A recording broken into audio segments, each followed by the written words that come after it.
Hi friends, Sai Mounika tailors అండి. నడడానికి piping ఎలా వేయాలో చూపిస్తున్నాను. ఇది ఎంబ్రాయిడింగ్ బ్లౌజ్ అండి.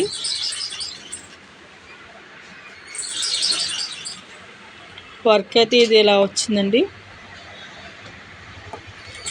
ఈ వర్క్ కాస్ట్ వచ్చి 1200 పడుతుందండి. స్టిచ్చింగ్ అయితే 350 అండి. కట్ వర్క్ అనమాట బ్లౌజ్ అంతా.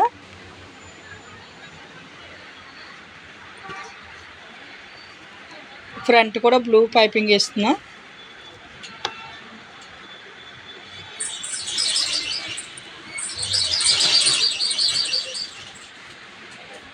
వర్క్ అయితే చాలా బాగా వచ్చిందండి.